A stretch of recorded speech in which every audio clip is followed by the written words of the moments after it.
Hello, everyone. My name is Justin Miller. I am the Chicago Program Manager, and I'm joined today with Ashley Hearn, our Program Manager in DC. We're actually both in DC this weekend, so I'm traveling to meet the team. That being said, I am very new to the dog tag team, so bear with me. This will be my first presentation on our program here, and I have Ashley with me so she can fill in any gaps that I may miss, or just maybe just add some context to some of the slides that we have to share with you today. So we will get right into it. Hey, Fatai, I saw you come in. Good to see a familiar face. So a little bit about us here at Dog Tag. We run a living business school for transitioning service members, veterans with service-connected disabilities, military spouses, and caregivers. We recognize people can be a few of those at the same time. So we want to make sure that we respect those. Our goal is to empower fellows to rediscover purpose and find community through a business and entrepreneurship focused fellowship program. As you can see here, this is a picture of our bakery. For those of you on the phone, we have a picture of our bakery here. So we do have a physical location here in DC that offers all of the things that a bakery does. And then we have our fellowship program that works alongside of that staff. Obviously right now with COVID, we're doing things virtually, but generally speaking, we have that physical location that we use here in DC. So a little bit of what we're going to talk about today is just going over the program, the basics, the elements that are all part of that fellowship program, some of our eligibility requirements, the application process itself, and then we'll end and conclude with some questions that you may have about our program. So just a few things on program overview basics. It is a 5-month program. And so our cohort dates for this upcoming January will be January 18th to May 27th. And every cohort, we do have a break, and we'll have a spring break this upcoming cohort from March 21st to the 25th. It is a full-time commitment. So when we say it's a 5-month fellowship program, we're really asking 9 to 4 p.m. Your time, Monday through Thursday. So we do offer that Friday up, your free time to get in your medical appointments and family activities and other things, so you can concentrate Monday through Thursday on the fellowship itself. So you're getting the idea that it can be a little bit of an intense program. That being said, there's no cost to participate, and there is a monthly stipend to kind of offset some of those costs associated with having that 4-day-a-week, 5-month program. For Chicago specifically, we'll be starting with 10 fellows per cohort in January and 2 cohorts a year. And our DC program that Ashley runs now typically brings in 16 fellows per cohort. So just a little bit of difference there. We're obviously starting new here in Chicago, so we'll be starting with 10. And then these are just our 5 elements, and we'll break into each one of these separately. But just very quickly, we have an academic foundation with curriculum. Obviously, for Chicago, it's Loyola, and for DC, it's been a great partnership with Georgetown University. Experiential learning, learning labs, well-being and reflection, and then, of course, the Capstone Project, which is really that business essential that brings everything together. So a little bit about our academic foundation. As I just mentioned, we are partnering with Loyola University, and they'll be issuing a certificate of business acumen after and upon graduation and passing of all these 7 classes. And I know it's a 5-month program, so this seems like a lot, and of course it is. That's why we ask for your time, 9 a.m. to 4 p.m. But these are the 7 classes that you'd be experiencing during this fellowship. So leadership and management, entrepreneurship and innovation, finance, supply chain essentials, communication skills, which also incorporates that presentation skills bit, business accounting, which is obviously a business fundamental, and then small business marketing and sales. And they actually go in that order as of right now, just to kind of keep those skill sets growing on top of one another. For the experiential learning, this is kind of our core to the program, right? So this is what kind of sets us apart from all of the other fellowships out there that may have a similar approach. We bring in our fellows so they can get hands-on experience in our bakery. Here we exemplify that marketing and product development, operations development, and finance strategy. Really get to see how our business functions, so it helps you learn more about your business and your strategy going forward. And so we call these rotations. and they provide that overall big picture again, the business fundamentals. How does dog tag function as a small business, and how can those areas be applicable to my own business? Some of the questions that we answer in that part. And then learning labs throughout that 5-month fellowship, we bring in a lot of external presenters. We have 150 here on the slide, and 150 seems like a lot, but we have all day mock interview days that bring in many partners. There's panel speakers. There's entrepreneurial stories where we bring in, other partners to talk about their experiences from starting a small business and growing it into a successful company. So a lot of those examples get presented during these learning labs. And I just wanted to hand it over to you, Ashley, if you have any examples that we could give to the folks on the phone today. Sure. Yeah. So like Justin said, we'll bring in about 150 different partners throughout the program. Justin mentioned mock interview day. So we'll bring in about 15 different companies, and fellows have the opportunity to practice interviewing with representatives and from their HR departments and also hiring managers. We also do something similar for a resume review workshop where fellows have the opportunity to work one-on-one for 45 minutes to an hour with an HR representative or a hiring manager from a larger corporation. We have several partners who are small business owners, either here in the DC area or, we'll be building out partnerships in Chicago as well. We have someone who talks about their experience starting a garbage collection business, how they got started, and then the whole process going through to selling their business at the end. And then we also have, partners talking about what to expect when entering the private sector. And so thinking through engagement with coworkers and supervisors in a professional setting in the private sector. Thanks so much, Ashley. And the next section, another element part of our program is wellness. It's very important to us that we reflect those wellness activities into that business curriculum. So we develop your personal toolbox of self-care and wellness tools, something that I think, we really struggle with, finding a nice marriage between that wellness and that business and in your career. So we try to focus on that. Journaling and reflection, mindfulness, yoga, walks, physical activity, being very thoughtful about where folks are, fellows during the process, and then the Finding Your Voice theater class. And again, Ashley, if you don't mind just talking a little bit about that Finding Your Voice class. Sure, absolutely. So Father Curry, who was one of our founders, was very passionate about theater and the ability it had to help people, build their confidence in speaking and sharing their own story, and an opportunity to share your experiences with others. So we have incorporated the Finding Your Voice course as part of the Dog Tag Fellowship program. And the goal is to work towards presenting a dramatic monologue as part of our Finding Your Voice night at the end of the program. This is somewhat of a rite of passage. All of our fellows go through it. We invite alumni back to listen to the presentations. And it's a great way to really build community, but also have that opportunity to build that confidence in sharing who you are and, how your experiences have made you the person that you are. Thanks so much. And then I think this is last, maybe second to last, I haven't been counting, but our Capstone Project. So this is really, I mentioned this earlier on, this is really where those fundamentals that you learn from business come together in that business plan.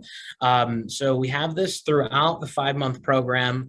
And as you're learning new skills like finance and accounting and marketing strategies and things like that, they can go into this overall business plan. Many of our fellows come in with their own business model. They may already have their own small business and they want to build onto that, or they may have the idea of a business that they want to execute on. And in either case, we allow them to really expand on those ideas here in this capstone. Obviously market analysis, budgets, all of that goes into that executive summary and business plan that we have here.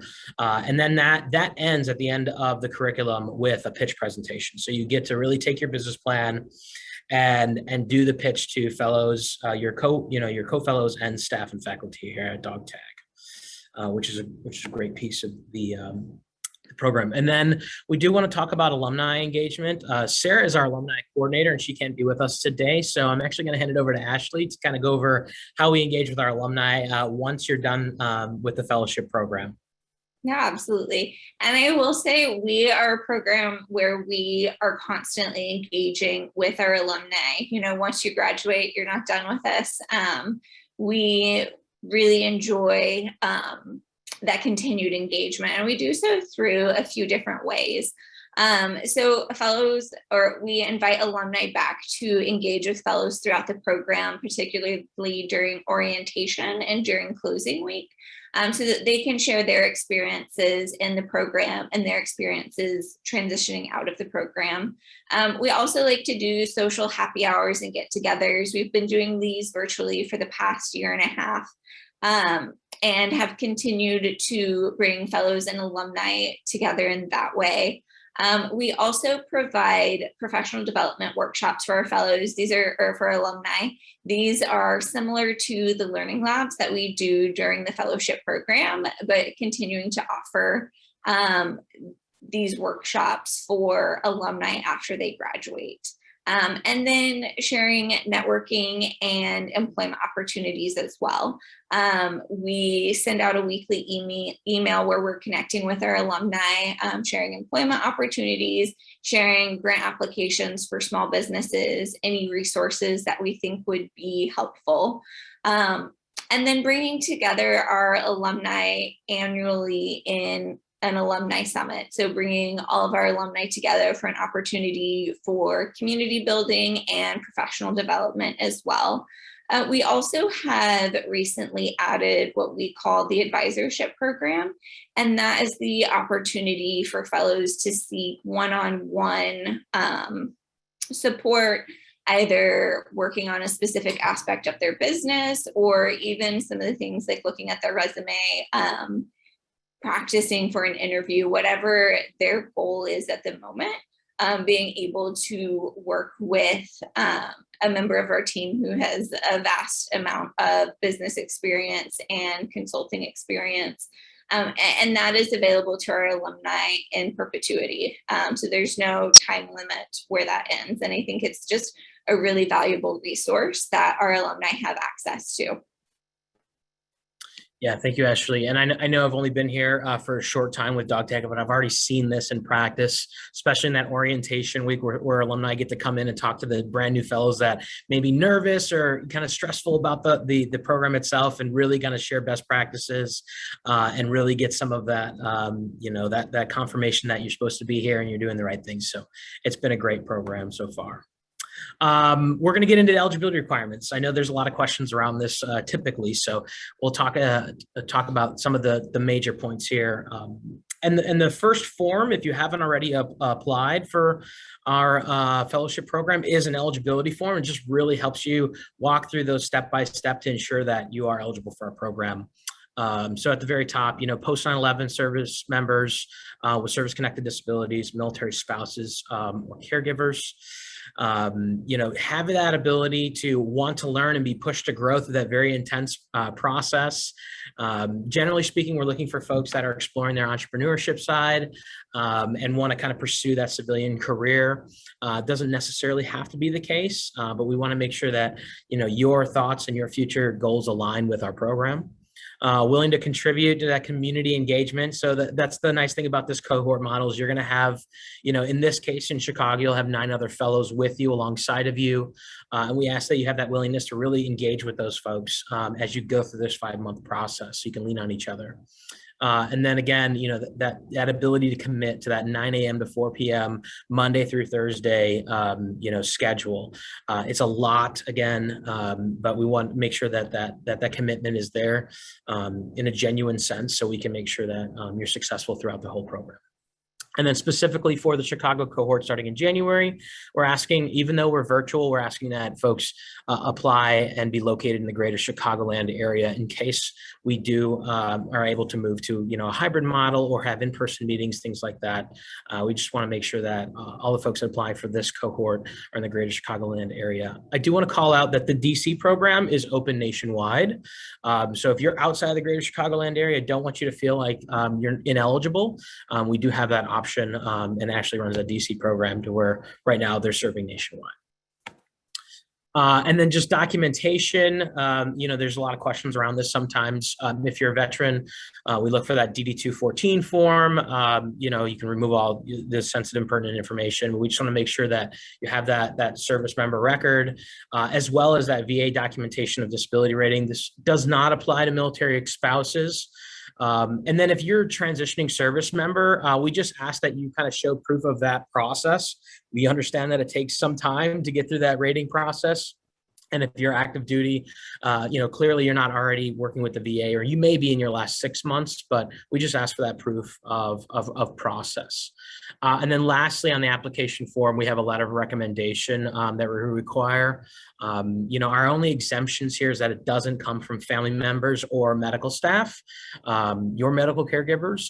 But if you don't have a former boss or coworker that can write a letter of recommendation for you, or a battle buddy, you can always ask a friend or a neighbor for that as well. So it shouldn't be too daunting of a task, but if you have questions, we're happy to answer those around the letter of recommendation. And then lastly, we're just going to talk about the application process really quickly. I touched on that a little bit. That very first step is that eligibility form, so you can really ensure that you're hitting all of those eligibility requirements. And then there's a secondary step in there, which is that application, which you're able to submit your documentation and your thoughts in the application, and that is all due by October 15th for our Chicago cohort. Just calling that out again for the DC fellowship. If you are applying for the DC fellowship, that deadline is September 15th, so it's fast approaching. So just want to make sure everybody's aware of that. And then there's an interview process. Ashley, would you mind talking through that interview process, since I haven't been a part of it yet? Sure, absolutely. So as part of the process, we have 3 rounds of interviews.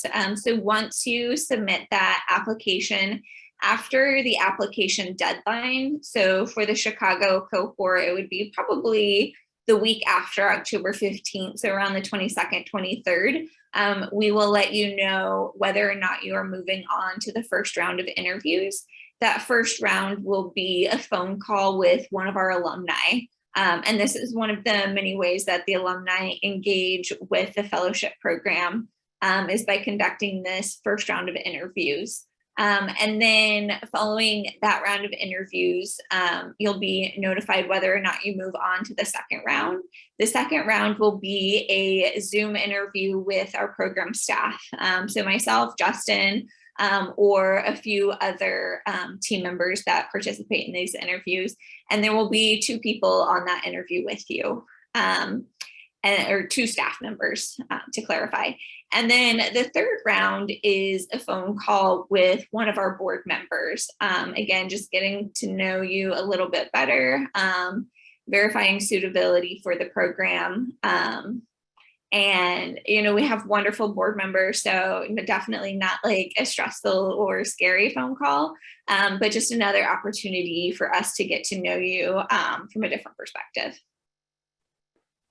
Yeah, and I will just end on this slide with, this interview process really helps us reinforce that you want to be successful with this program, and then we can help you be successful with the program. So it's very thorough and very vetted. So if you do make it all the way through, just know that you really have a great chance of success.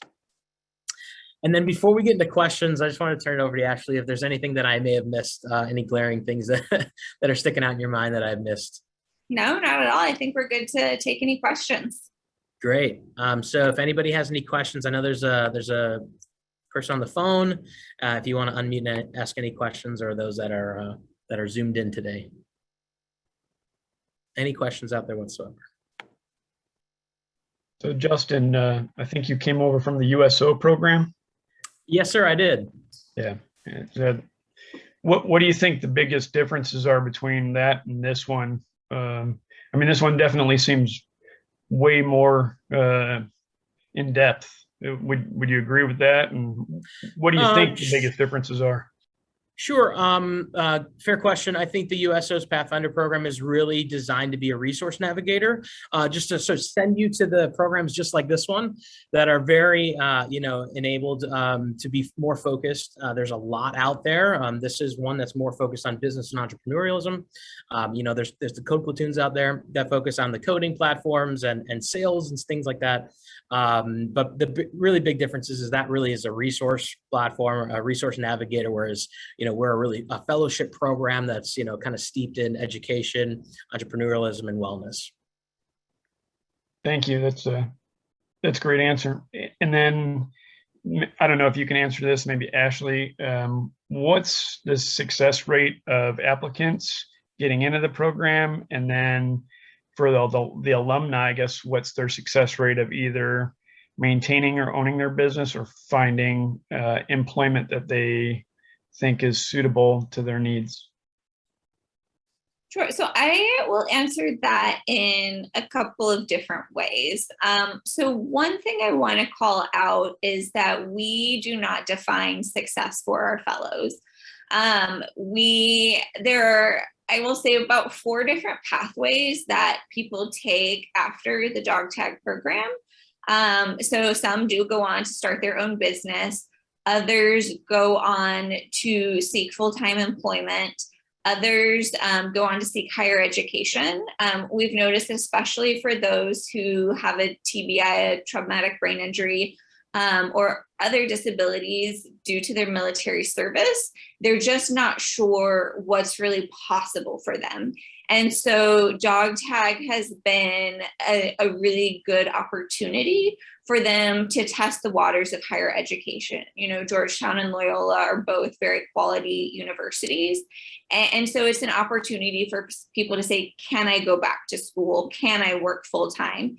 I know the program says Monday through Thursday, 9 to 4, and it's easy to be like, oh, that's no big deal. But I can't stress enough how intense the program is. Between the 9 to 4 hours, Monday through Thursday, with homework on top of that. And then also just the time that you need for thinking about what your business is going to be, what your marketing plan looks like, all of those different aspects that go into creating a business plan. And so it's also an opportunity for folks to say, like, do I have the stamina? Is my body capable of working full time? And so we do have fellows who come to the realization during the program that no, they don't. And so it's not that they're not successful, it's that they have to redefine what that success looks like for them and what is truly possible. And so the 4th category is people who are focused on their health and well-being, which is equally as important to the other 3. I don't have the statistics in front of me in terms of what percentage go on to do each one. But that's definitely something that we can find. I think if Sarah were here, she would probably have a better idea, since she runs the alumni programming and is much more in tune with what the alumni are working on. I feel like that's okay. That was a very thorough answer. I appreciate that. Great. And was there a second part to your question? I feel like there was. This second part was percentage or success rate of getting into the program. Yes. I've had a couple programs I've tried to get into, but was rejected from. Got it. I will say, with Chicago, we're expanding into a new market, so not exactly sure what that will look like. We typically have in DC about 100 people start their applications. And a lot of people self-select out during the application and the interview process. Either another opportunity comes up, or they don't completely submit all of their documentation. So by the time we get to the first round of interviews, we're typically bringing in about 50-ish people, of which we will accept up to 16. In Chicago, we'll be accepting up to 10 because it's a new location, and we're piloting it to see what expansion looks like for us as an organization. Thank you very much. Thanks, Ashley. Appreciate that. That helped there. Any other questions on the call today that we can help answer for anyone?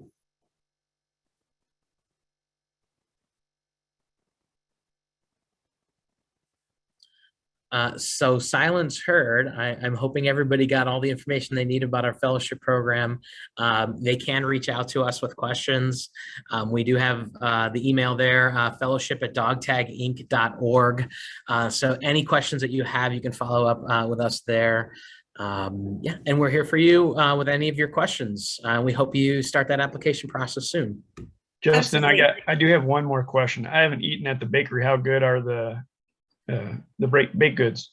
You're asking the right guy. I got to experience that firsthand yesterday, and I will say they're pretty phenomenal. And I'm a bit of a food critic, but they are fantastic.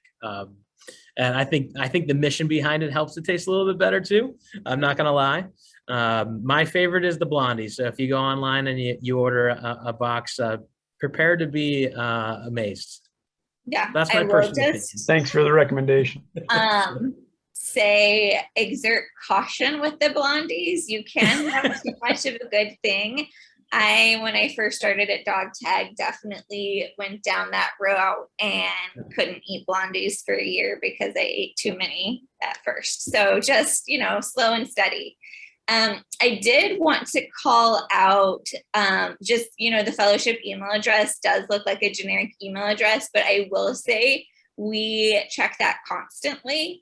So you don't have to worry about your email just getting stuck in like an inbox that nobody checks. This is one where we check it multiple times a day. So we'll respond to emails as quickly as we're able to.